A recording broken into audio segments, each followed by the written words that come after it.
ఇంకా ఎంత దూరం? కలకత్తా వరకు. వాళ్ళ స్టేషన్ లో దిగావులే కర్మ. ఇక్కడ ఒక ట్రైన్ కూడా ఆగదంట.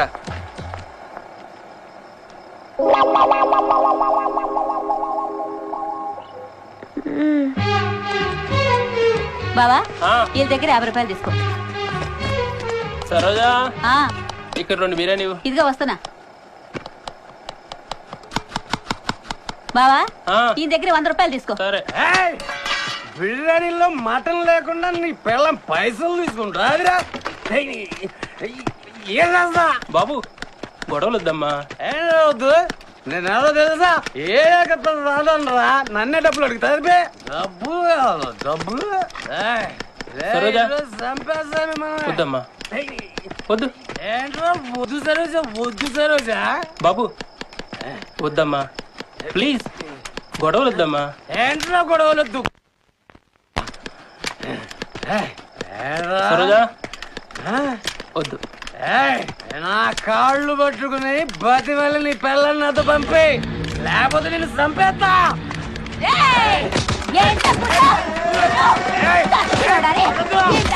బాబు వద్దని చెప్పానా? నీకు ముందే చెప్పానా? చెప్పిన మాట విన్నావు కాదు.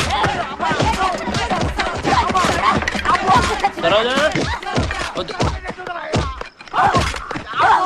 సరోజా వద్దు. వద్దు సరోజా, వద్దు సరోజా అంటే ఎందుకు అనుకున్నా. ఎందుకా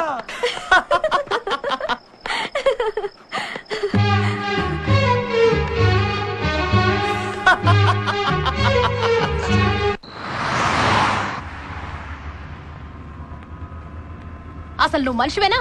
నిన్ను చూస్తేనే ఒళ్ళు కంపరం ఎత్తిపోతుంది. నీ మీద ప్రేమతో నేను కాపురానికి రావట్లేదు. మా నాన్నగారి పరువు కోసం వస్తున్నాను. రాజమ్మ యువతలో నేను కారు డ్రైవింగ్ లో ఉన్నాను కదా, ఏమిటా నసా? నాది నసా? అదే మా చెల్లి మాట్లాడుతుంటే సొల్లు కార్చుకుంటూ వింటావే నీ జిమ్మడా. రాజమ్మ డ్రైవింగ్ లో ఉన్నప్పుడు కొట్టద్దని నీకు 1000 సార్లు చెప్పాను. అది చాలా చెడ్డ అలవాటు.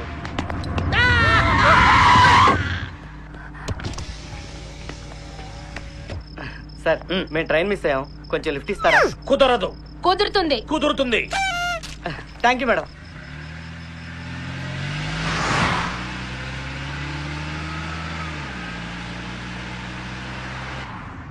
మేడం చూస్తే అచ్చం ఇలియనలా లేదు.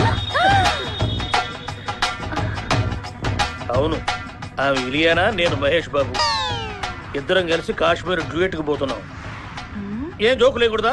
ఇంతకుముందు ఎంత బాగా ఏమైనా దానివి జోకులు.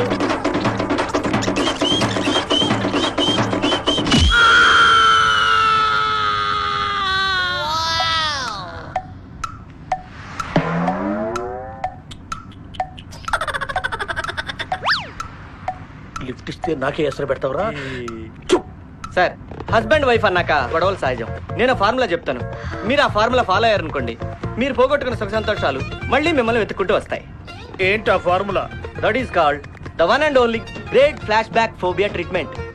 అంటే ఎప్పుడైనా మీ మధ్య గొడవలు వస్తే వెనకటి రోజుల్లో మీరు హ్యాపీగా జాలీగా ఉన్న ఒక ఇన్సిడెంట్ ని రివైండ్ చేసి ప్లే చేసి చూడండి. చూస్తే అప్పటి మధుర క్షణాలు మళ్ళీ మిమ్మల్ని వెతుక్కుంటూ వస్తాయి. నాకు ఓకే. నాకు ఓకే. 5 సంవత్సరాల క్రితం మనం ఎక్కడున్నాం? కొడైకెనాల్. అప్పుడు రెస్టారెంట్ లో మీరు నన్ను చూసి సొల్లు కార్చుకుంటూ శాండ్విచ్ అనుకుని మా నాన్నగారు చెయ్యి కొరిక. అది మధ్యాహ్నం. సాయంత్రం చెరువు పక్కన మీరు సైకిల్ తొక్కుతూ వచ్చారు. నేను కన్ను కొట్టాను. మీరు జర్క్ అయ్యి రోడ్డు మీద పోతున్న ఓ ముసలమ్మని గుద్ది కింద పడ్డారు. అది సాయంత్రం. మరి రాత్రి? పొండి సిగ్గేస్తుంది. పోనీ నేను చెప్పనా?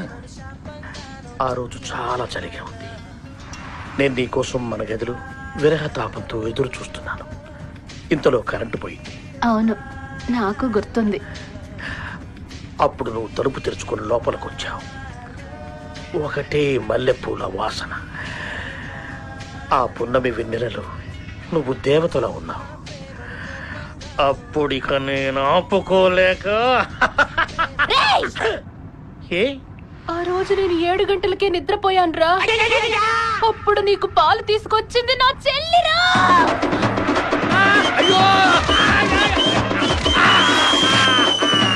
ముదనష్టపడా, ఇంకా జన్మలో నీకు కాపురం చేయను. రాజమ్మా రాజమ్మా వెళ్ళదు రాజమ్మా రాజమ్మా ఇంకో లారీ ఎక్కించుకోవాలా రాజమ్మా ప్లీజ్ రాజమ్మా రాజమ్మా రాజమ్మా రాజు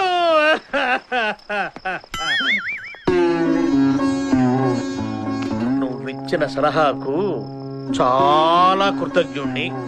నాకు ఒక్క సహాయం చేస్తావా? ఏంటి సార్? నాకు ఓపిక లేదు. నా కార్లో గన్నుంది, తెచ్చి పెడతావా? ఎందుకు సార్? నిన్ను కాల్చుకుంటాను. నిన్ను కాల్చుకుంటా